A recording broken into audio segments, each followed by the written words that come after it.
Okay. What's going on, everybody? It's your pal Spaz Phoenix, the YWC Reality Check, here with Kristen and Guapo. Say hi, guys. Hey, guys. There we go. Hola, mis amigos. Senor Guapo here, once again. As always, when there's three of us, we are the masters of the awkward pause. We're here to talk about Battleground. I want to get something out of the way real quick, not wrestling related. So if you don't want to listen to something that's not wrestling related, fast forward a couple minutes. Anybody out there that has known me for a long time knows that I'm a huge fan of Linkin Park, and as some of you may know, anybody that's been on social media knows that we lost Chester Bennington today. Apparently he took his own life in his home wherever he lives in the States, and that just really sucks. So from this channel, I just want to send out, not that it's really going to go anywhere, my condolences to his fans, my fellow Linkin Park fans, the band and his family and all that sort of thing. It's really shit. I was telling these guys before we got online today, this is kind of my Michael Jackson. This is kind of my Robin Williams. This is my Roddy Piper. This is the one first celebrity death that I can think of in a long-ass time that's really, really punched me in the gut. And it's really shit, and it's really sad. And one of those, the whole world needs to treat each other better and take care of each other type things. I don't really have much else to say, but I love Linkin Park. I had to come up here and say something. I don't know whether you guys want to say anything or not. I would like to say, because of the nature of how this happened, if anybody's... I know we don't reach a huge audience, and that's fine, but if anybody's, you're feeling... You have a shitty day, you just feel like this is your way out, just please go talk to somebody before you make that decision. It affects more than just you. Try and talk to somebody first, at least. Yeah. Yeah, there's always a person out there who's absolutely willing to listen to you. Times might seem dark, but there's always a brighter future.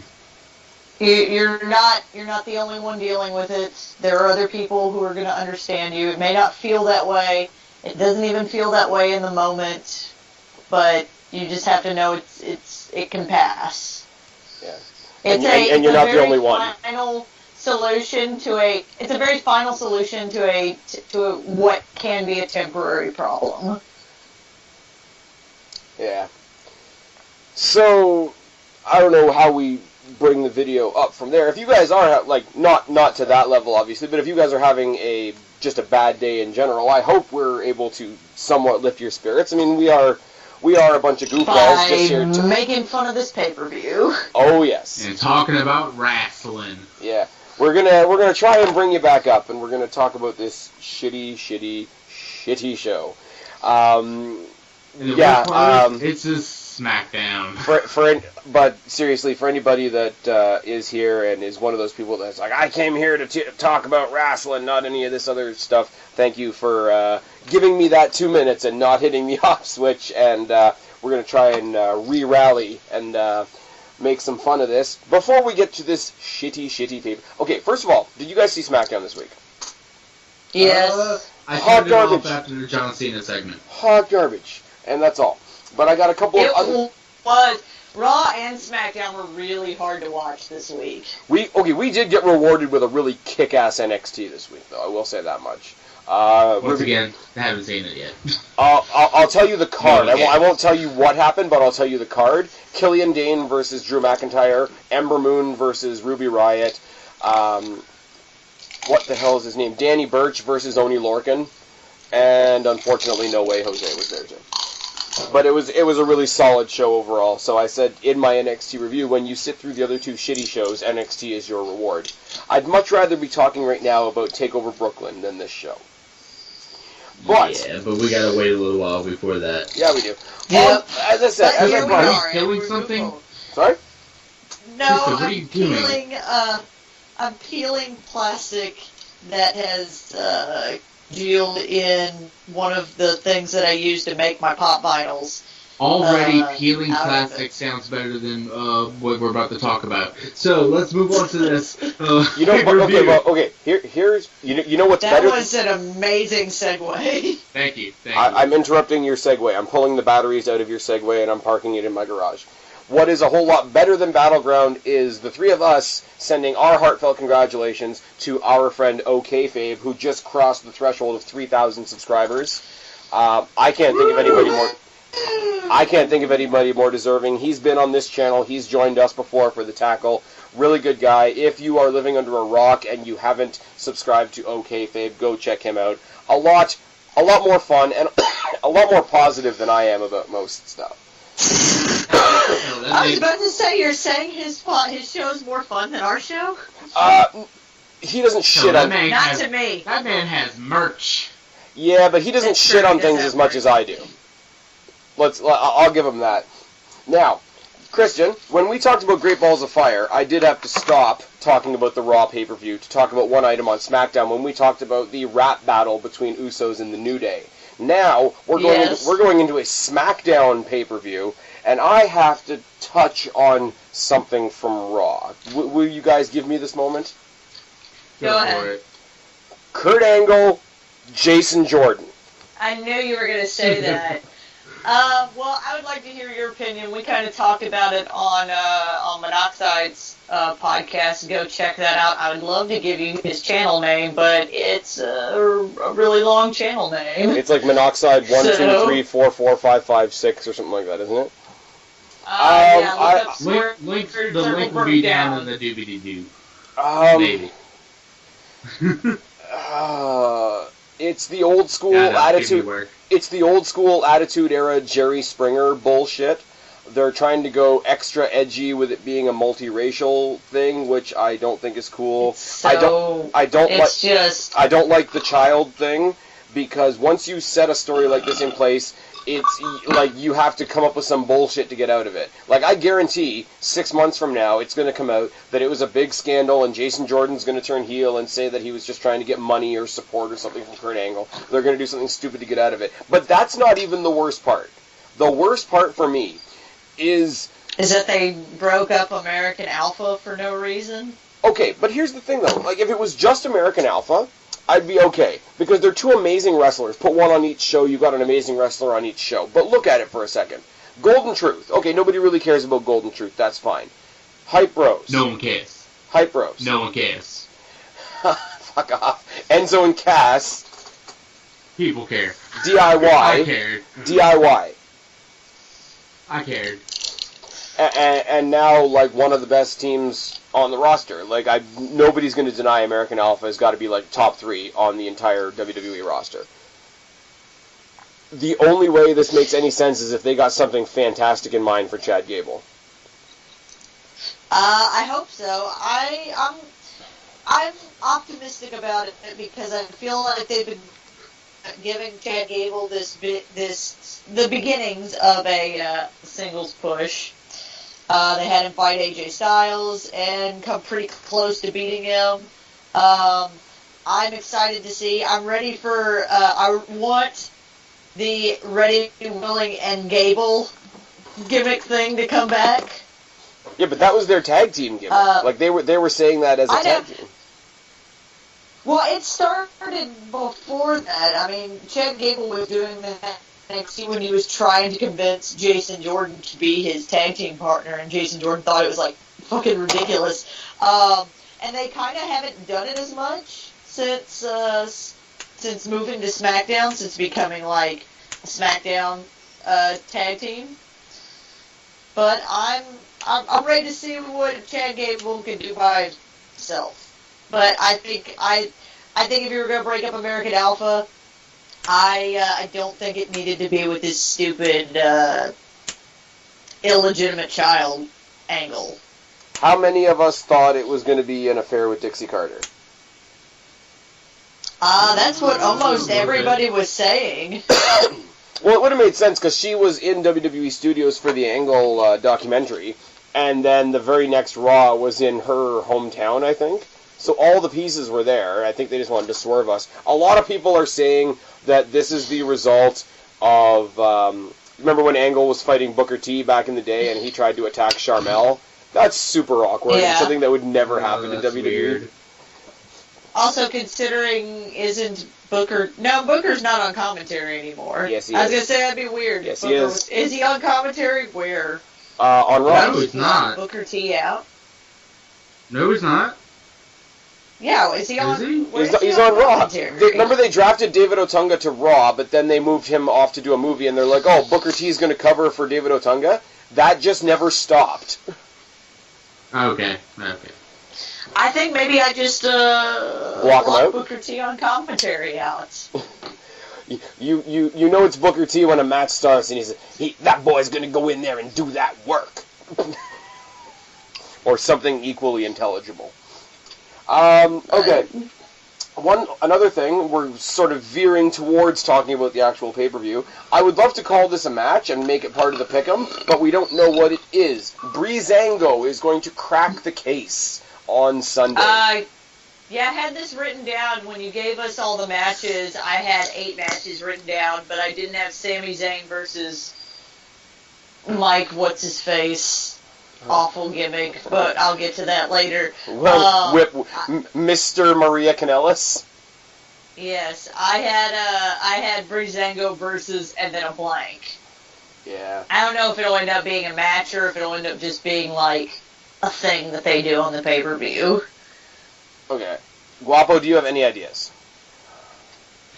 I got nothing because I'm not really sure what the fuck they're going for with this angle, but it's an angle. It's a new angle. It's silly. It's silly and distracting, I'm okay. and I kind of like it. I'm okay with it because Breezango are great comedically. If they think of the long game with this, they can do something with Chad Gable versus Jason Jordan somewhere. But with them being on separate brands, I'm not sure. Unfortunately, now we have to force Chad Gable to get a personality. I love that Guapo jumped back a subject. Yeah, that really happened. We're talking about Breezango, dude. Oh. That just happened. And then he was like, oh, we're still talking about that. Okay. Breezango, they're going to crack the case. What the fuck? I'm sorry, I completely spaced out there for a minute. Okay, but see, here's the thing, though. All it says is Breezango cracks the case. Rewind. Oh, you're still trying to find that Taz show soundboard, aren't you? I was, and I gave up. Okay, well, that's good. Alright, Breezango. So the case I love is it's just fucking awesome. But the case is just who keeps trashing their office and who sent the most stuffed horse head. I gave a prediction last night. My ideal would be bringing somebody like an older tag team in, not like an old tag team, but like somebody who was in the business within the last 10 years. I guessed if somehow they pulled it off, Shelton Benjamin and Charlie Haas, because I think that would be hilarious. Or my real guess, because it'd be fucking great, Crime Time. Oh my god. Have you seen the vignettes for the friggin' Street Profits on NXT? Which is basically the 2017 Crime Time. No, I have not seen it. I have not. Go check it out. Go check it out later. NXT in probably like a month or so now. Go check it out later and cry. Okay. So I don't have anything either. I have zero idea. I like Breezango. We've talked this to death already. They're a great comedic team in the ring. They're a great physical team. I'm just going to run down the 3 basic rumors that I've heard, and we can sort of shoot on that for a second. Number 1. Not very exciting. The chances that WWE is actually going to take another stab at pushing Ascension. Yeah. I thought they already cleared the Ascension. They did the Ascension. They tried to say it was Ascension already, and but it's one of the rumors. It's one of the. I'm just saying, I don't think it's any of these. But it's WWE, so therefore they could do something like that. Yeah. I'm not saying that any of these are true. I'm just saying these are the 3 front-running rumors that I've obviously heard. I know Vince McMahon. Oh my god. This is such a shitty gimmick for fucking Kristen who doesn't watch the Taz show. Second one's kind of depressing. It's the same. It's the same thing happens whenever you guys go into the Broken Hardy thing, and I'm like, I have no idea what's going on. No, you choose to not know what's going on with the Hardys. I do choose to not know what's going on. So, Ascension, who else? The second option is kind of depressing because it would kind of mean that they're giving up on Luke Harper, but it's reuniting Luke Harper and Eric Rowan. Which I don't like because I really... Eventually they have to give Luke Harper a singles run. Like, it has to happen. But I will say if you want to not going anywhere. I will say if you want a tag team David versus Goliath type deal, those two and Breezango could have an interesting mini feud, maybe take it into SummerSlam, but no farther than that. Okay. The third option is a little more entertaining for those of us. Okay, you're going to talk about the broken gimmick. I'm going to talk about it for a second. WWE has hired Crazy Steve from TNA. And really? Eric Rowan has been doing a crazy clown gimmick on house shows. So there's an out there prediction that the culprits are going to be Eric Rowan in this new crazy clown gimmick and Crazy Steve as a tag team. Huh. I could go with that. It's the best out of the three. It's the most intriguing out of the three because it's new. But that's really all it's got going for. I like Crazy Steve, but he worked, like, within the Decay thing. Like, as a guy on his own, I don't know. I've never seen him work on his own. Like, they brought him in that team gimmick. I don't know. And Eric Rowan is the Jannetty of the Wyatt family, and he ain't doing fuck all on his own.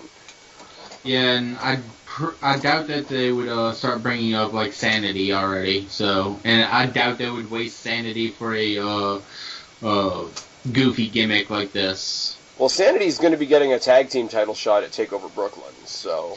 Yeah, I think Sanity will be in NXT for a little while longer. I think, like, once Eric Young gets back, because his mom passed away, and he wasn't involved in the last set of tapings at all, but the rest of them were looking fucking strong as shit, like Wolf, Dane, and Cross. Nikki Cross versus Asuka, the Falls Count Anywhere match that they had was fucking brilliant. I just say, like, that is one of the best women's matches this year.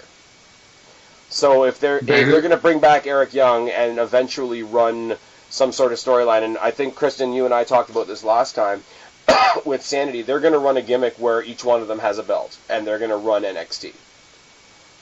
Like, that's my prediction. I figure Drew McIntyre... I've been waiting for that. I figured that's what was going to happen. I figure McIntyre gets the belt off of Bobby Roode, either at SummerSlam weekend or at Survivor Series weekend. McIntyre's the champion. Eric Young, Drew McIntyre is your program going into WrestleMania weekend. I agree. But I would love to have one pay-per-view where, like, Sanity gets the tag team title shot, Sanity gets the women's title shot, and they win all 4 titles in one night. Like Sanity Mania.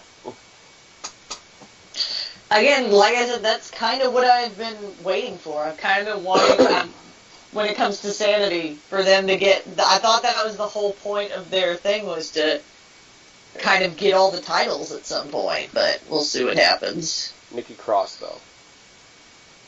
Just saying. Yep. Okay, one more thing, and we are actually kind of talking about the card now. I want to ask your guys' opinion on repetitiveness on SmackDown in this card. What I mean by that.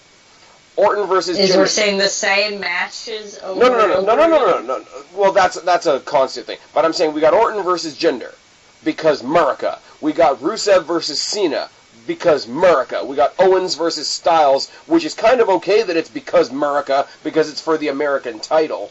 But you're basically telling 3 of the same stories in one night. That makes the show bland. They're being a less heavy-handed about the other 2, though. The John Cena-Rusev one is definitely America. But the other 2, I feel less so. They aren't... It's not necessarily that it's the American versus the foreigner. It's like this face versus the foreigner. When Owens had the U.S. title, he made a big deal about how he was not an American, calling himself the face of America. I will say, ridiculous hats off and congratulations to AJ Styles for his Madison Square Garden moment. That's awesome for him. Mm-hmm. It wasn't televised, but you know what? They got to sell house shows somehow. And I mean, Madison Square Garden's not a typical house show. It's just no, that is like the pinnacle of house shows. That's on the top of the list of shit's gonna go down there because it's fucking Madison Square Garden. Yeah. Well, not only that, like, you figure, like, okay, WrestleMania's gone to huge stadiums these days. You're talking about a house show in an arena that's hosted multiple WrestleManias and is sort of the unofficial home of pro wrestling. So, congrats to him for that. Like, I think that's fucking awesome. I think it would have been cool if they had televised that particular house show on the network, like done one of the little like network exclusive special type things. But it's not hurting my feelings that I didn't see it happen because we're going to see the rematch on Sunday. Now, after all the rigmarole is done, we can talk about the actual card. Oh yeah. I said on my SmackDown review that if people wanted to submit their predictions ahead of time, and if they did it in full, I would include their predictions as part of our video, so I'm going to do that. Matt Donnelly, who did so on my SmackDown review, you only gave predictions for 7 of the 8 matches, so I don't know how to calculate your score, so please put all 8 matches down in the comment section of this video, and you will still be involved in the game. I'm just not going to be bringing it up right now. Julian Barrios, who's been promoting the shit out of this channel on Facebook and Twitter and stuff like that, thanks for that. He's going to be included in our predictions today. And Salvatore Salcido, who does all the graphics for this channel, thank you very much for those. His predictions are also going to be involved in this particular video. So we got a lot of opinions to kick around here. So many opinions. Well, 5. The opinions are real. 5. Well, you guys could have brought Monoxide over. We could have had 6. We could have been like the same. We tried to. Oh, yeah? What's he doing tonight? He doesn't I like don't know. me? He doesn't Text like me? him. Okay. All right. Text him? It's fine. I'm not his keeper. It's not your day to watch him. Let's get him on a Skype gimmick. Oh, my God. Let's not, and, okay? I like Monoxide, but you've listened 2 to nights our in a row. You've listened to our podcast, right? This podcast has a structure, at least, barely. Okay, wait. You're saying out of my... It's Monoxide's podcast that I am constantly trying to keep on topic. Wait, Kristen, can I point out the scary thing that you just said? You just said, out of me and another podcast, I'm the organized one. Yes. That's terrifying. I will say him cutting the pipe bomb promo from the perspective of God talking to Jesus was pretty epic. So that is his new thing now that he does. He is going to do a storyline of the week where he just does that. I think that's the whole purpose for his podcast, is so he can spout that. Yeah, so he can do that, so you guys can pick one random old pay-per-view and then shit on Raw and SmackDown. Okay, so let's start off with an absolute barn burner. In the pre-show, again, Ty Dillinger versus Aiden English. It's going to be a perfect 10. I'm waiting for somebody to tell me something about this match that's supposed to make me excited. Go. Ty Dillinger's in it. That's about it. That's all I got.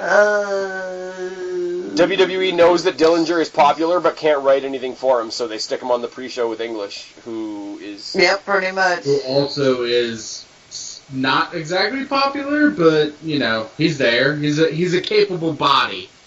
Oh, speaking of which, Aiden English's old tag team partner, Simon Gotch, who's now Simon Grimm, did some interview on some podcast, and I heard a clip of it, and he's talking about how he's not gone from WWE forever. Sometimes walking away can be the best thing for all parties involved. In a couple years, I'll be the next Jinder Mahal.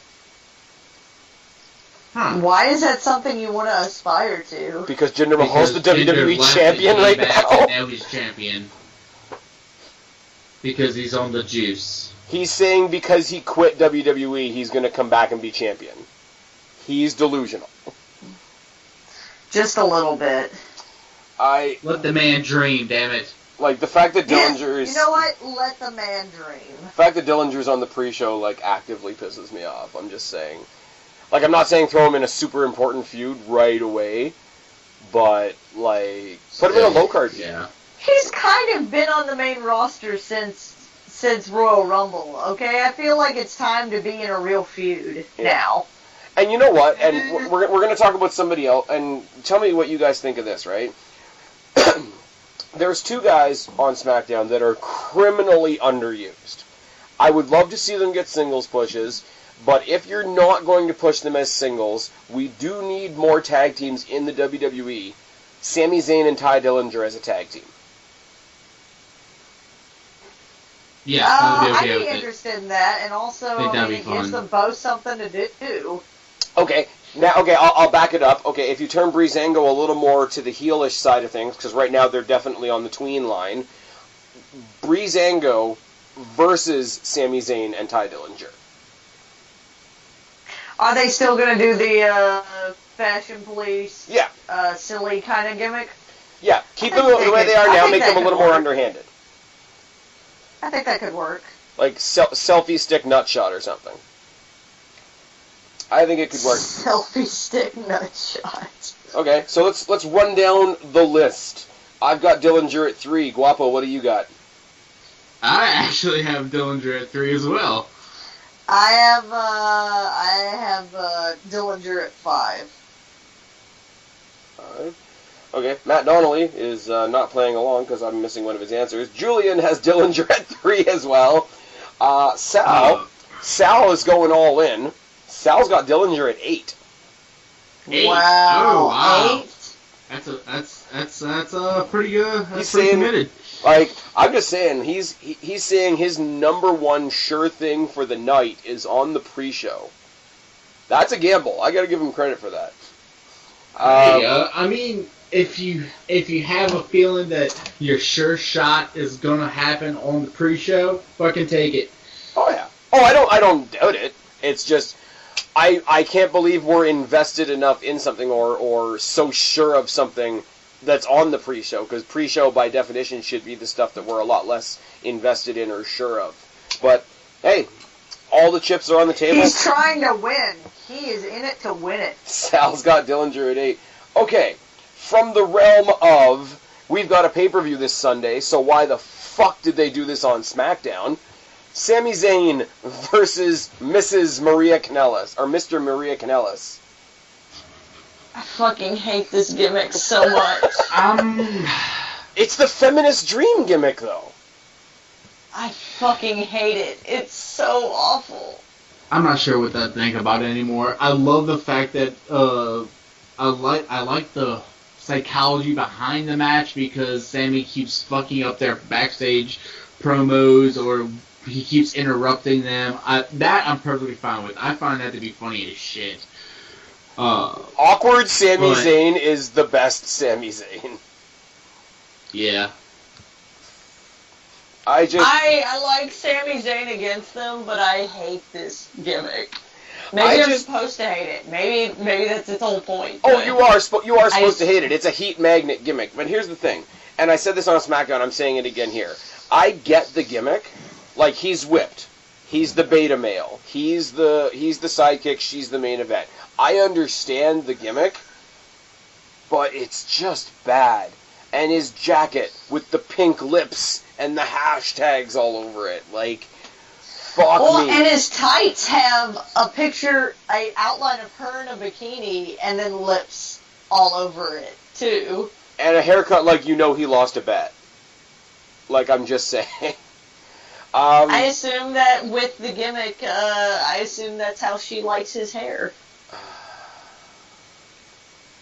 I can't. There's a something about Mary reference in there somewhere I'm just not touching. I just can't with this gimmick. You took the words right. I can't. Like, and this is the thing, and this is where I come in the very in the very weird in-between, because I like to know who's coming to the main roster, but not enough to like go and watch ROH or go back and start watching GFW or New Japan or whatever. So the person I know in this whole scenario is Maria. I don't know anything about... Well, that's why the gimmick is how it is. Well, for sure. I don't know anything about... From what I understand, they have a similar-ish gimmick, like they're a couple and everything, and he uses her to win and everything in ROH. It's just not so, like, lovey. It's not so WWE-ized? Yes, and, you know, she's gonna be the one that people know. Yeah. So why not gear the gimmick? Why not gear the gimmick towards her? Because they know her. And I mean, this is like with a gimmick. I'm terrified for this guy because I don't know him, and they're failing super hard at making me give a shit about him. I think this guy's doomed to be in like mixed tag matches with like his opponent at the time and random fill-in diva. Oh yeah, it screams that. Like, we're going to get friggin' these two versus Sami Zayn and Becky Lynch or something. In fact, had they signed these two before the WrestleMania match, like, vastly before, like, let's say a year and a half ago. It would have been them versus Miz and Maurice. It would have been them versus John Cena and Nikki Bella. You know that's why they moved The Miz to Raw, because they didn't want two of the basically the same gimmicks on the same show. That makes sense. It does, right, but Miz... So now the Miz has a Miztourage, so now it's different. Okay, and Bo Dallas is a pirate, so... He's not a pirate. He's not a pirate. He's Kid Rock's stunt double. I know. I watched your podcast. Well, I also said that on Twitter. It's just... And like I say, it's a new person on the roster, and it's somebody that they like leapfrogged over NXT like they did with AJ Styles, which is good every now and then, and I like that. And I want to like this guy, because apparently he came in with a lot of hoopla and whatever, but just like, his gimmick is that he's whipped. Like, this is 2017, this shit is happening all over the place, I don't want to see it on my wrestling show. Anyways, I got Kanellis at 2. I have Kanellis at 7. Due to the Kanellis win on SmackDown, I picked Sami Zayn at 2. Zayn at 2. Because I feel like this is going to go to a rubber match. I don't want to see these guys fight again. Yeah, we're going to. I want so much more for Sami Zayn.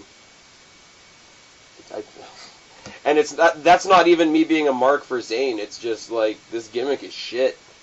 Like, this gimmick should be fighting Zack Ryder. This gimmick should be fighting Heath Slater. Sami Zayn's the new Dolph Ziggler. This gimmick would have been slaughtered in NXT. I think the NXT crowd would have chewed this up and spit this out. Yeah, pretty much. That's why it didn't debut on NXT. Anyways, Kristen, you got Kanellis at what? 7. I'm pretty sure about this. Julian's got Kanellis at 1, and Sal's got Kanellis at 6. In other words, we're going to call this round Guapo Has a Dream. Okay, let's talk about the pluses and the minuses. The plus is that Naomi doesn't have a match on this card. The minus is that we've got another multi-woman match that was just thrown together as in, like, we're fucking lazy. Tamina, Lana, Becky Lynch, Natalya, and Charlotte. The only thing even remotely intriguing about this to me is this odd couple thing they got going on with Tamina and Lana, because I want to see where it goes. I am so up in the air of who's going to win this match. Not because it's like, oh, anybody could win. It's like, I'm not even sure who the next storyline is with. Like, yeah. Is it bad that, like, okay, I know all of them in one way or another, whether it's in-ring, on the mic, just in character in general, all of them are good in some way, and I don't give a shit who wins. That's bad. And it's not like I don't give a shit because it's good either way. It's just I don't give a shit because I don't give a shit. I kind of agree with you. Like my thought right now is whoever wins this is going to beat Naomi at SummerSlam and then get cashed in on. So pretty much. Who do you want to have a 1-minute title reign and get harpooned at SummerSlam? I have Lana winning at 1 just because I think since they've been pushing this whole like everybody's out to get her and Tamina's like kind of protecting her thing. Have I missed it or have they explained that at all? If I'm forced to watch that at SummerSlam, I'm just going to be pissed. What, Lana versus Naomi? Yeah. Just ignore Naomi. I think he's fed up with all of it. Yeah, fair enough. My pick is Natalya at 1. Just because, put the fucking belt on Natalya. She deserves it. Okay. Julian chose Charlotte at 4. Sal chose Charlotte at 1. I'm going the long game on this. I've actually got Tamina at 1. That'd be actually interesting. I just, like, she's been around enough. Do you guys even remember that she debuted along with the Usos? Yeah. Yes, she did. Against the Hart Dynasty. The Hart Dynasty, yeah. They have to do something with her at some point. And the way they're slowly pushing Nia Jax on Raw, I'm not saying I want identical stories on both shows. I would believe what they are doing with Nia Jax even more with Tamina. Because I'm more familiar with her. I'm not to say invested because they've done good shit with her. It's just she's been a thing longer. And just take what they're doing on Raw with Nia Jax and do it with Tamina. Like, get her... Like, I would almost have her help Lana get the title, turn on Lana, squash Lana, and take the title herself. I could see them doing that, but I think they're doing this whole, like, she's Diesel, but Lana is not Shawn Michaels. So, Nia Jax and Alexa Bliss. Yeah, except that we actually, like, Alexa Bliss is not this, like, fragile little lamb that Nia is protecting. Alexa Bliss is doing, they are doing the Shawn Michaels Diesel thing, where, like, she's super cocky, can wrestle, but will try and squirrel her way out of it by putting this larger, stronger person in front of her. But she can't wrestle. No, Alexa. Lana is not, they are not doing that. Lana's like a scared little kitten that Tamina is trying to, like, fend all these, like, vicious animals off. Like, I really, really hate that I have to say this right now, but I feel like Eva Marie can wrestle better than Lana. I would have to remember how Eva Marie could wrestle to be able to compare the two. Eva Marie wrestled like shit. Okay, but here's the thing, right? And I'm not saying this just because it's a dig at Naomi. I'm really, really not. But, and believe me or not, I really don't care. The last SmackDown pay-per-view, the match between was Money in the Bank, right? Mm-hmm. Right. The match between Lana and Naomi wasn't as bad as anybody thought it was going to be. Now, that's not saying much. I thought it was all right. I didn't think it was anything that we're going to remember even right now, a week later, but I didn't think it was bad. No, but you'll remember it, or at least I'll remember it, and I'm giving Naomi a little bit of credit here, too, so everybody take a gasp. But like, you won't remember it for anything that happened in the match, but you'll remember it for how much everybody was so sure that it was going to be absolute shit, and it wasn't. Like, that's what I think. And then, like, they took away from that, hey, everybody thought Lana was going to be shit, and look, she actually, changed a couple minds on that night. And then they squashed her on SmackDown for, like, the next 3 weeks. Why? Mm-hmm. I don't know what they're doing with Lana. Also, her ring attire is awful. It's like they put her in a Baywatch bathing suit, and then here we're going to go put boots that go up to your thighs. Okay. I'm going to say this for the sake of saying it. Christmas Tree Championship. I'm not a fan of the glow belt either. It needs to go away very soon. I was saying the other day that I feel like the glow belt, I don't like the idea of customized belts because, and Monoxide pointed out that there's a few instances where this isn't true, but for the most part I feel like customized belts mean that you're holding on to the belt for a while. But here's like the thing. Here's where I draw the difference. Broken Skull belt. Okay, but here's like the the difference. spinner though. belt. Here's the difference, though. Okay, the spinner belt became the actual belt, so it's not going to work for my example, right? The Smoking Skull belt was something that, like, Austin in kayfabe went and made himself. Jeff Hardy, when he was in TNA, a couple of times when he became world champion, he went and made himself the Enigma belts. Like, they made a separate piece, because it was definitely a prop, it was a piece of ego, etc. That's what the spinner belt should have been as well. That's not the same as taking the actual physical title and defacing it. Like, I don't know about you guys, and I know a lot of people in the comment section are going to assume that I'm saying this just because it's Naomi. There is a difference between going and making yourself a secondary belt and defacing the actual belt.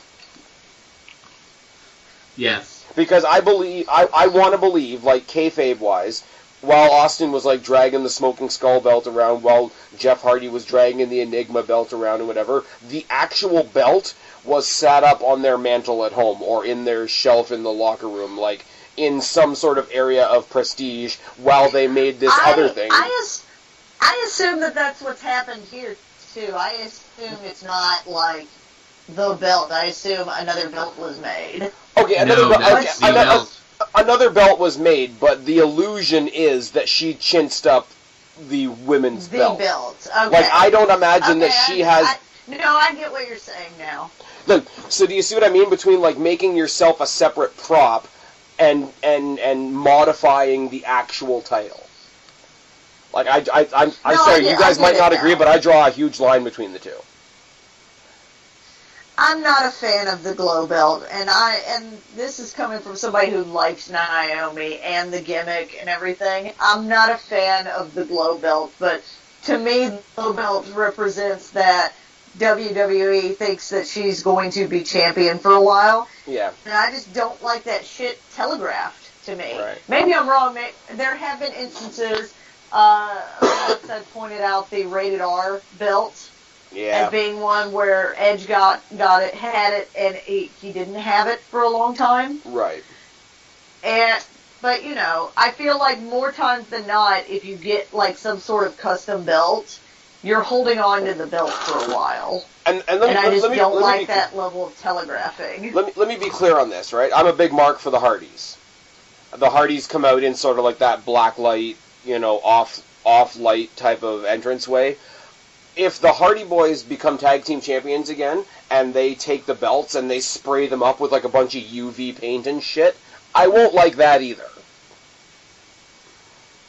Like, it's not just, okay, this one person in this one specific scenario did a thing, and because I don't like them, I'm going to pick on them. Like, take guys that I've been a mark for 10 years plus. That would be their equivalent. I wouldn't like that either. Not the actual belts. Anyways. We've talked about this long enough. We've talked about Naomi and her championship long left, seeing as she's taking Sunday off. Moving on. Did we give our predictions on... Yes, we did. Okay, go ahead. I got Tamina at 1, Guapo's got Natty at 1, you've got Lana at 1, Julian's got Charlotte at 4, and Sal's got Charlotte at 1. Nobody... Wow, nobody's very confident.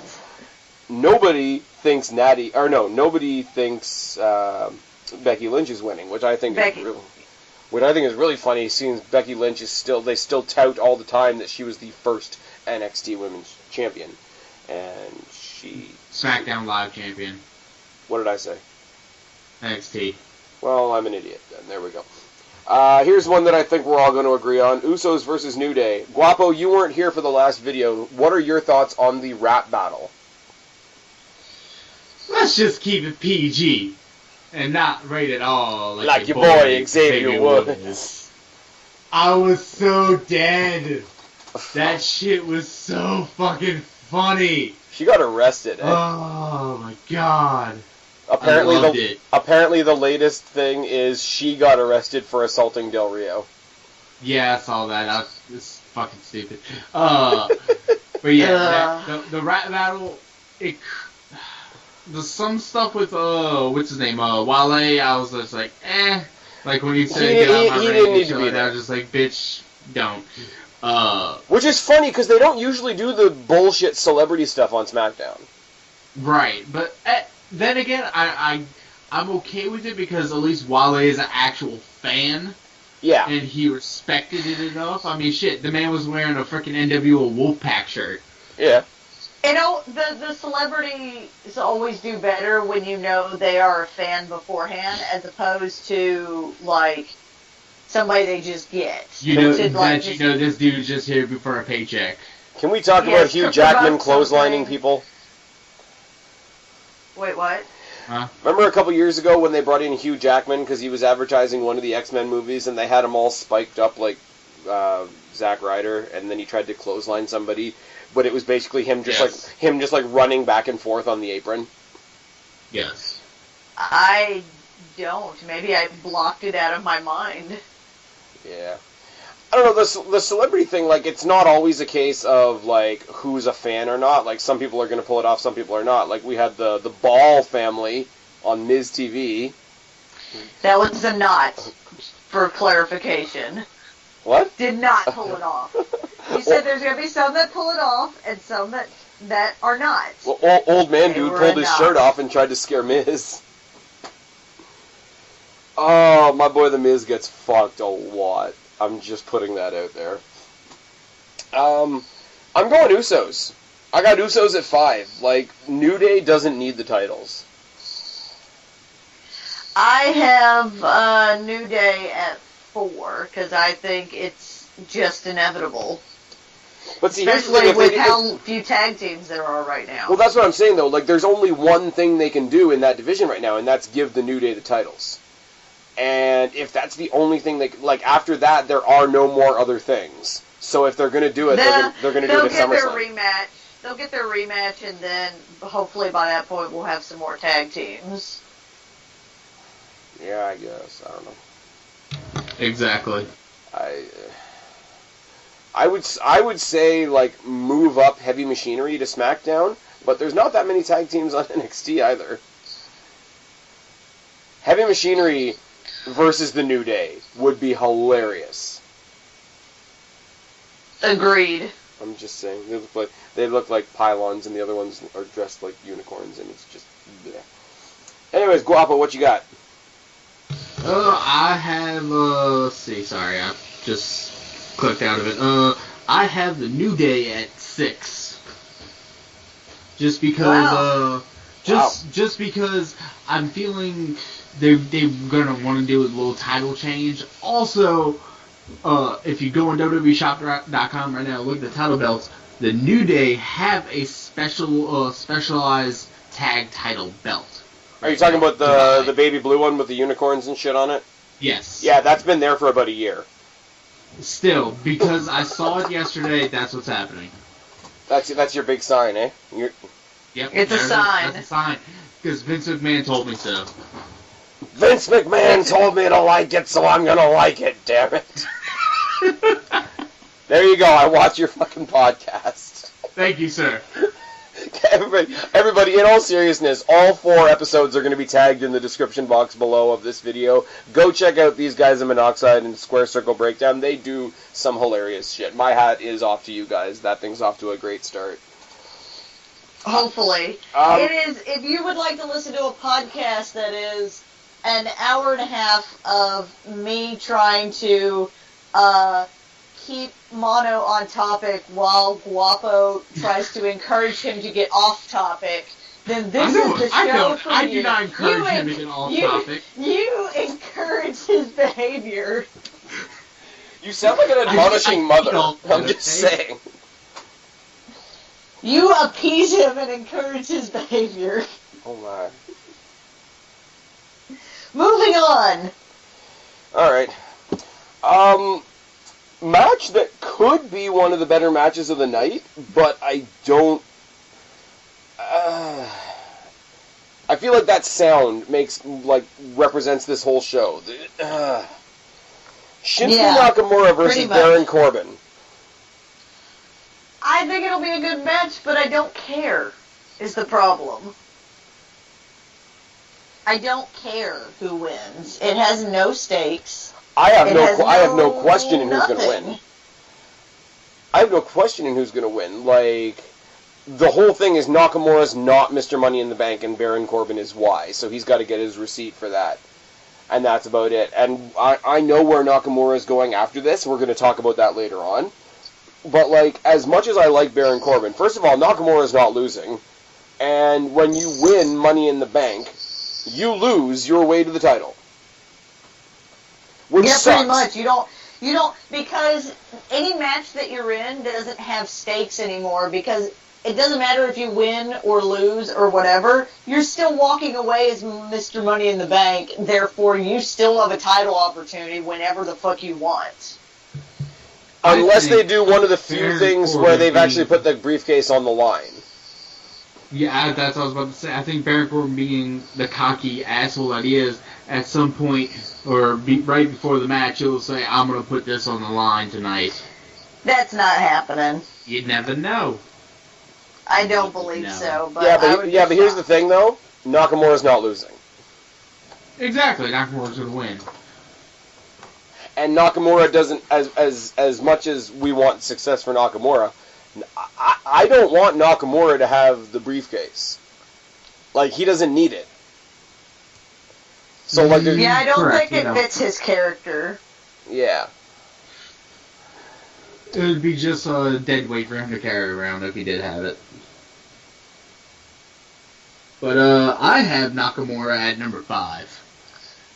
I am Nakamura. I don't know why I put it at 2, but that's where it is now. Because I think this is the one where you rank everything else, you run out of numbers, you give it the number that's left. Pretty much. That's entirely what happened. I got Nakamura. So I'm sure. Go ahead. I got Nakamura at 4. Guapo's got Nakamura at 5. You got Nakamura at 2. Julian's got Nakamura at 6. And Sal's got Nakamura at 2. So pretty much the same across the board on that one. Match is happening for reasons. It's a filler to what's going to happen at SummerSlam, which we're going to talk about later on. And yeah, it sucks because I like Baron Corbin, and I wish he was in a match that I thought he at least had a chance in winning. I like Baron Corbin, and I wish he was in a match that I cared about. This is true. Actually, I like both of these guys, and I wish they were in matches that I cared about. Isn't it shitty that you've got two guys that you legitimately care about, and you don't care about the match? Yep. It is. It's super shitty. Like, I will say, that makes me a little bit of a hypocrite because I'm really pulling the idea on NXT, and I'm going to go back to NXT just because NXT's better. With Johnny Gargano being back and Ciampa not being back, I've said for a while now the best match you could give Gargano at TakeOver Brooklyn, it's not going to happen, but Gargano versus Atami. Atami, yeah, that'd be great. Just like, Atami's like just freshly turned heel. He's fought Cassius Ohno enough, and I don't care about Cassius Ohno anymore. I just don't. So Hideo Itami versus Johnny Gargano. Like, those are two guys that don't have an issue right now. You could throw them in the match, and I would based on the match. Who's going for the NXT title right now? Have they announced who yet? Or? McIntyre. Whoever won last night. Do you think Killian Dane beat Drew McIntyre? Probably not. Oh, Drew McIntyre. Okay. Gotcha. Which sucks. That's all I need to know. Which sucks really bad, and I said this last night too, because Killian Dane is basically the NXT's Braun Strowman, and they're doing so well with that. So I don't know why they felt the need to do this. Two undefeated guys, one of them's not going to be undefeated anymore. It was a fantastic match, though. I said it at the end of the review last night. First time in a while that I'm going to say, if you missed this episode, go back and look. Ember Moon, Ruby Riott. Ruby Riott looked like $1 million. Yes. I'm just putting that one out there. So, Cena's beating Rusev in the flag match, and next. Can I just go ahead and say I have John Cena winning at 8. This is my 8. I have John Cena winning at 8. Spaz? I have Cena winning at 6. Julian has Cena winning at 2. Sal has Cena winning at 7. Okay. Rusev's fucked. And he just debuted on SmackDown. Why would they fuck him this He didn't soon? even debut. Because it's John fucking Cena, and he needs somebody to kill. But here's the thing, though. Rusev didn't even get a debut. His debut was interrupting Cena's debut. That's true. And I do kind of like that, because his whole reason for coming back is that they were both gone for a while, but only one of them got, like, hype as he was coming back. That is, for anybody that dislikes John Cena, that is a fully relatable reason to be pissed off as a wrestler. I get that. That's great. First of all, it's John Cena's first match back since WrestleMania. He ain't losing. Second of all, it's a flag match. It's a gimmick match, and John Cena usually does pretty good in those. Third of all, it's a flag match, so America and John Cena's a fucking G.I. Joe. So Rusev... Please, Spaz, tell me. Do you support the military? Do you support the United States Marine Corps? Because there's a United States Marine Corps officer who needs your support this Sunday at WWE's Super Slam. Has he seen that video? Everybody's seen that video. That's true. Because his name is John Cena! Guapo's just impersonating it horribly. Sorry. Yep. My voice is falling at the moment. I was like... When you started that, I was actually like, is he doing what I think? He's actually... Oh, he is, and this is his best attempt. Can I say, like, Cena's winning. Rusev and his new fucking epic beard are going to take the loss. Yep. He's going to take a bath. Okay. Predictable as hell, in my opinion. Possible match of the night.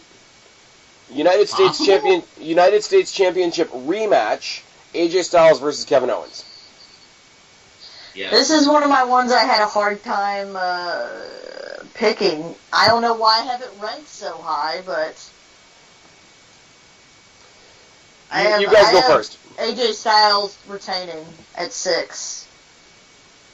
I also have AJ Styles retaining, but at number 4. I probably should have switched Nakamura and AJ. Yeah, probably should have. It's too late now. This has already happened. It's already committed.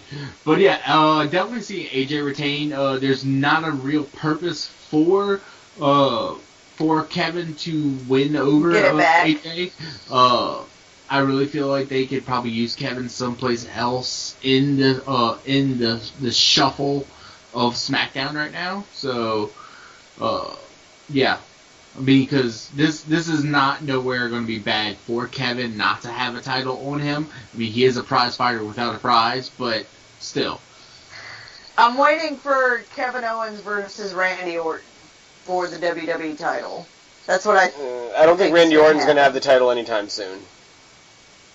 I we'll get to that. Yeah, we will. When that match comes up. I got Styles at 8. That's your number 8? That's my number 8 because if you didn't see on SmackDown, they already tilted their hand to what they're doing at SummerSlam. And that's Styles versus Nakamura. Yeah, that's true. And I still love... Okay, do either of you guys listen to JD from New York? Negative. I do not. Okay. Slightly opinionated guy. I'm a big fan of his video. He doesn't know who the fuck I am. Don't make any mistake. But he goes on a rant about once a week about how this match absolutely cannot happen until WrestleMania because it's a WrestleMania match. Well, don't you want to elevate your other Big 4 pay-per-views to the WrestleMania level? And Styles versus Nakamura, regardless of what the prize is, ain't gonna hurt a pay-per-view card. No, it's going to be a good thing. What a good thing to have at SummerSlam, too. I think so, too. And I mean, it's going to be amazing for the United States Championship. Like, right now, already, when he came out 2 weeks ago and says he's going to reinstitute the, what Cena used to do with the Open Challenge, AJ Styles, best wrestler in the company right now, come at me if you think I'm wrong, is having an Open Challenge for one of the weakest titles in the company. Tell me that doesn't flip the show on its head. And the people Well, fighting... especially since you have Jinder Mahal as your WWE champion right now, who nobody gives a shit about. And the thing is, like, the people in the mid-card, the upper mid-carders that are sort of in contention for the U.S. title, have been in the main event of several shows for several weeks. And, like, it's sort of the same on Raw because there's, like, you got Ambrose and Rollins now, and you had Balor and Wyatt at one point all sort of circling the Intercontinental Championship and making it the most important title in the show. A little bit different because Brock Lesnar's their world champion and he's not there, period, so it's already the biggest title on the show. But say what you will about WWE, and I say a lot because they fuck up a lot, their mid-card titles, both of them, don't look too shabby right now. I agree with that, but I don't know.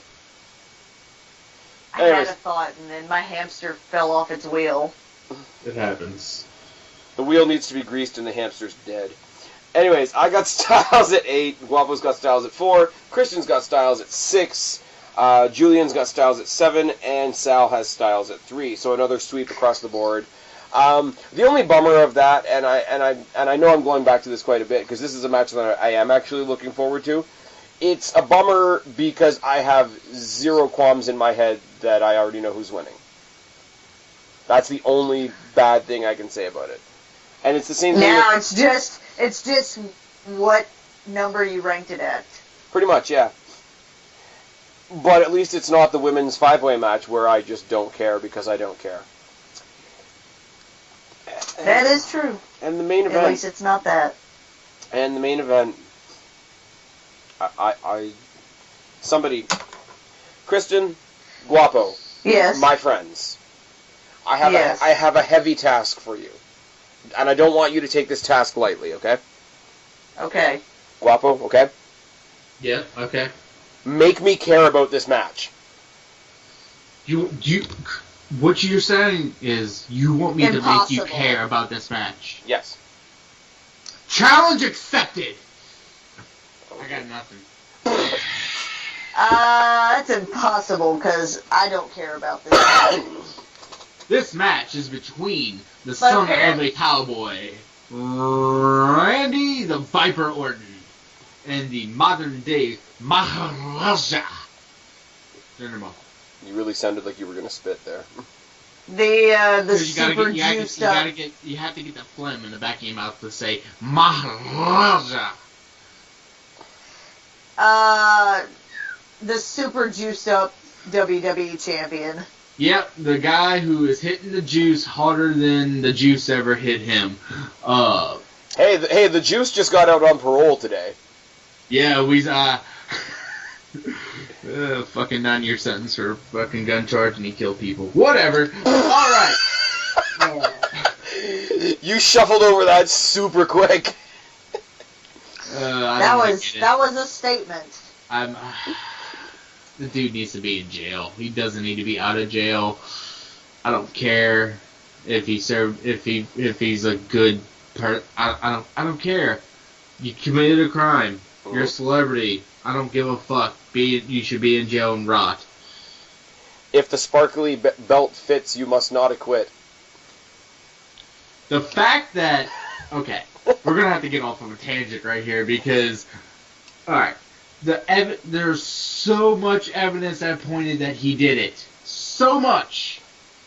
The one bit that showed the slightest inclination that the LAPD had any type of fucking what's the word I'm looking for? Collusion or whatever to frame, quote unquote, frame OJ is complete bullshit. He wrote a fucking book that said how I did it. Really? I love how And then he gets the fucking fucking conviction for guns and stealing shit. Why the fuck really? You just got off of killing 2 fucking people, and you're gonna go to jail 10 years later because you fucking decided you wanted to get some shit back. I've never seen Guapo more amped up about something. You know what? I just let him go because Guapo. Excuse the pun but this was out of nowhere. Oh no. Oh, Kristen, this is bullshit. That's why I'm picking Jinder Mahal with my number. I don't remember. Well, you need to remember, dude. 7. Number 7. 7? Oh, I'm so unsure of this Jinder's winning with 7 because because O.J. Simpson should still be in jail. Neither one will escape the. Well, take it back. Jinder will end up getting the. No, Randy's going to get the escape from the actual ring, from the fucking doors. Jinder won't be able to get out. Jinder's going to end up doing the fucking Spider-Man leap, knocking Randy down. They're going to brawl.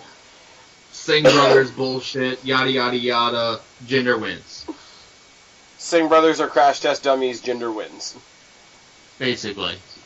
I guess I say the exact same thing, except that I have Jinder Mahal winning at 3. I got Jinder at 7. Julian's putting all the chips on Jinder at 8. And Sal's got Jinder at 5. I gotta say, Kristen, we just finished laughing at Guapo. I've never seen Guapo take the podium like that in the entire time we've been doing these videos. That's what I'm saying. So I just sort of sat back and let it go. Guapo, you good, buddy? Yes. All right. Yes, sir. We, Kristen, we do dominate the majority of the conversation most of the time. Yeah, that's just my personality. I talk over people. We're big mean people. I've watched so much shit on the OJ trial and read so much shit that I'm just like, him getting out of jail now just pisses me off. It's right up there with Titus O'Neil still having a job. I've never heard you more agitated about something. It's right up there with Titus O'Neil still having a job. Hey, I like the Titus brand. I don't know about that. Okay, I like the Titus brand, but the way that went down at the time was still bullshit. Here it is. Here is the best booking idea ever. You'd have to get Tozawa out of the Cruiserweight division for a little while. The Titus That's never brand. gonna happen. Titus brand versus the Miz Taraj. No.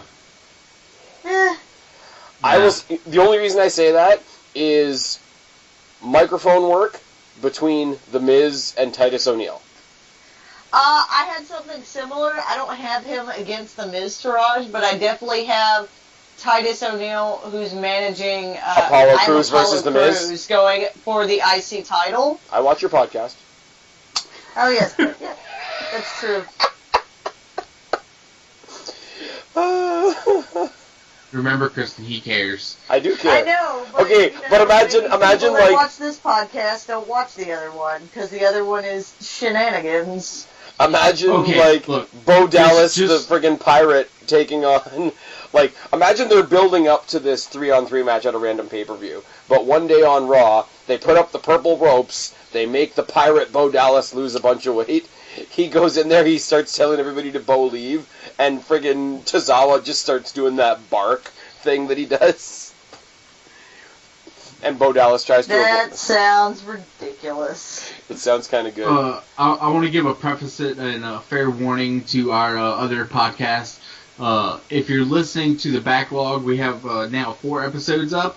First episode, all the way through, good episode. Second episode, I don't know, I didn't listen to it because I wasn't there. Third episode, probably about 10 minutes in, you're good if you are easily offended by certain things. Oh, God. And last episode's a complete hoot. A complete shit show. I say hoot because it was great. Oh, man. And he says he doesn't encourage Steve at all. I don't encourage it, no. What's funny is that what is not in that podcast, because we stopped recording later, is we convince my friend Stuart, into the call, and Suave and Guapo have this thing where they keep telling Stuart he looks like Brian Kendrick. Which I wait. So your friend Stuart looks like a truck stop hooker? Basically, yeah. I did not believe them. I did not believe them until later on in the night when I was Whoa. making jokes. I was texting jokes to Stuart about, I said something about, like, that match on Raw could have been a lot better. He's like, what are you talking about? I'm like, because you're Brian Kendrick. And he sends me a picture of him sticking his tongue out at me. And then I put a picture of I texted him a picture of Brian Kendrick. And I'm like, holy shit, you guys do look alike. I thought this was a fucking joke but anyways, Stu comes into the call. As soon as he comes into the call, Guapo plays Brian Kendrick's theme. I'm a man with a plan. And he's like, fuck you guys, I hate you. Literally, as soon as he entered the call, he said, hey, and music drop. It's fucking great. Hashtag made it this far. Yeah. This is where our part of the show, this is where this show devolves. Well, yeah. There's a structure to this show until the end. Until the very end. Because usually there's a reference to you guys coming up and visiting me in Canada, or yes, or something or other. Coming down here for Mania 34. Hey, I'm still waiting for my my invitation to the other shindig down there, Guapo. There. Yeah, that's gonna happen at some point. Maybe. For we'll see. reasons. That's can I say, before we get completely off the wrestling topic, we've already talked about the main event and who we think's going to win and Roddy, and we don't really care. Can we talk for a second about how stupid the Punjabi prison match is? Because it's dumb. Stupid. It's absolutely dumb. It's 4 doggy doors and a cage that's supposed to be sharpened at the top, and it's just not. And this match has no purpose in a WWE setting or any wrestling setting unless it's CZW because they're fucking crazy. Well, here's the thing though, like my problem with it is my problem with any match that is person specific. Like up until like when Kane debuted, which sort of screws up this argument a little bit. You only had a casket match with The Undertaker. You only had a Buried Alive match with The Undertaker, which meant those matches were great, but they were very single use. This structure only comes into play when WWE's getting lazy and wants to play the race card. Like, that's the only time it and makes has sense. an Indian guy. They're trying to sell network in India at the moment. That's why this massive thing's happening. Yeah, but see, I don't know how that works. From Canada. I don't know if you're trying to make it in a foreign market, do you push the idea even more than usual that anybody that's not American is a bad guy? Pretty much, yes. Because here's the thing, though, and I don't think he's from India. I think he's from Iran. But you got a guy. No, he's actually from Canada. I'm not talking about gender. He's Canadian. I'm not talking about Jinder Mahal's Canadian. I'm not talking about gender. I know his. He's not talking about. I know. I'm just making a point. But like you got what the hell's his name in the cruiserweight division? Not Davari. Mustafa Ali. Correct. Yes. Who came in like one night, tried to cut an evil foreigner heel promo, like cut and paste thing. Then he got in the match, had an amazing match, had an amazing crowd response. Literally came out the following week and is like, "You're the way you guys embraced me last week made me rethink a bunch of things, and I want to break these stereotypes in Roddy Raw." And now he's like one of the biggest baby faces in the division. Like, why do you push the, like, they're not calling him a terrorist, I'm not saying that. But, like, you push this, like, super evil, like, death to America type of guy who's supposedly Indian while you're trying to make viewers in India. Like, that doesn't work as a sales pitch. Also, India, apparently, has a channel already over there that they can watch pay-per-views on for free. So why the fuck are they going to buy the WWE network? To watch all of their amazing other content. Okay, so Hulu NXT, Torrent the Mae Young Classic, and that's about it. They got rid of Talking Smack. When does getting back on a topic? When is the Mae Young Classic? I think the first round drops like as a Netflix episode thing in like the week after SummerSlam, and then it ends at the end of September. The one thing I didn't realize until they did like sort of like the competitor walk on YouTube a couple days ago, they got Jade and Marty Bell from TNA, which is kind of cool. They got a couple of the lower card girls from NXT. They got like Rachel Evers and Tessa Blanchard and I don't know what her new name is, but she used to be some chick named Crazy Mary Dobson. They got some gigantic chick from Russia, and they got the chick from the Straight Edge Society. There's actually going to be a bracketology directly after SummerSlam this year. And I think the first set of tapings drops the following week. But I didn't realize until they actually did the walk of competitors or whatever on YouTube that Serena from the Straight Edge Society was in the Mae Young Classic, which changes a couple of my predictions. But if you watch that sort of introductory walk that they did, the very last chick, they got some chick from Russia, and she's fucking huge, and she's gonna squash people. Huge. Yes. And they got some little tiny Japanese girl who everybody else is losing their shit over, and I don't know who she is, so there's that. So. But, yeah. And, which is, it's kind of good that we're talking about this, because I already said on one of my videos earlier this week, as of next year, I'm not reviewing Raw or SmackDown. So it's going to be NXT and this. And maybe whatever tournaments they throw on the network. Because fuck Raw and fuck SmackDown. After your December of vacation, yes, we're gonna be coming back to this in the January. Oh yeah, we're still doing this. Well, yes, we're still gonna rip the WWE, but I'm not reviewing Raw or SmackDown. I dropped Raw this year, and best decision I've ever made. So you'll just be doing NXT reviews, this, and your Axe Phoenix. Yeah. Speaking of which, people, I need questions for Ask the Phoenix. It's happening like next week. Go back a couple videos. It's going to be in the annotation up there somewhere. I'm pointing, but you can't see me because this isn't a video. Yeah, go put some questions in for the Q&A. Put the, if you want to join what we've been, I'm sorry, I just got hit by how fucking tired I am. If you guys want to join us for the pick'em that we've been talking about all night, put your 8 predictions down in the box below. Rank them 1 to 8. You have to include all of them. As I say, sorry to Matt Donnelly, you only gave me 7 of the 8 answers. That doesn't let me really properly enter you into the calculation, so if you want to enter again, please do so. Everybody else, please do so. This is a lot of fun. We had 13 people playing with us at Great Balls, which sounds really bad.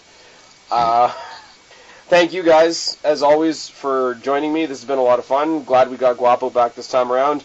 Tell them where to find you. Tell them where to find you. Plug your podcast. Again, I guess plug Monoxide, because he's not here. Do your thing. Guapo. Okay. You can find me on Twitter at Guapo_504, where I never tweet, but I'm there sometimes.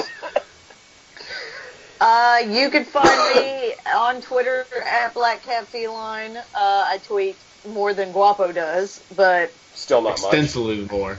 You can she also almost find exclusively only tweets there. Exactly. I also have an Instagram if you feel like. She posts lots of pictures of cows. I do. Cows and dogs. Cows and dogs. Naomi. And Monoxide doesn't have a Twitter, so fuck Does that. Oh. If you isn't it Monoxide YouTube? Monoxide YouTube. Is it? He has a Twitter. I don't know what it is. All right, give me a second. Because he doesn't tweet on it, so it doesn't matter. No, hold on. We're investigating now. Here... You tried to call me on something, so we're investigating now. Oh, sorry. Anybody that's going to check out the podcast that these guys do with Monoxide, his channel is actually Monoxide123445. Yeah, I know. It's a clusterfuck of a name. Yes. But neat. Go check that out. But as much as there's shenanigans on that podcast, I prefer the structure of this podcast and the fact that I don't have to provide said structure. I don't know. According to the details of the video that he posted today, his Twitter is Monoxide YouTube, all one word. So that sounds right. Go tweet at Monoxide and tell him that Spaz gave him a shout out. Anyways, that's about the end of this clusterfuckery. I've been Spaz, he's been Guapo, she's been Kristen. We are your YWC Reality Check. Subscribe up there, talk down there, start a conversation, keep all these conversations going. Don't be a stranger. I'll talk to each and every last one of you later, but for right now, me and these guys are tagging out. Adios, amigos. See ya.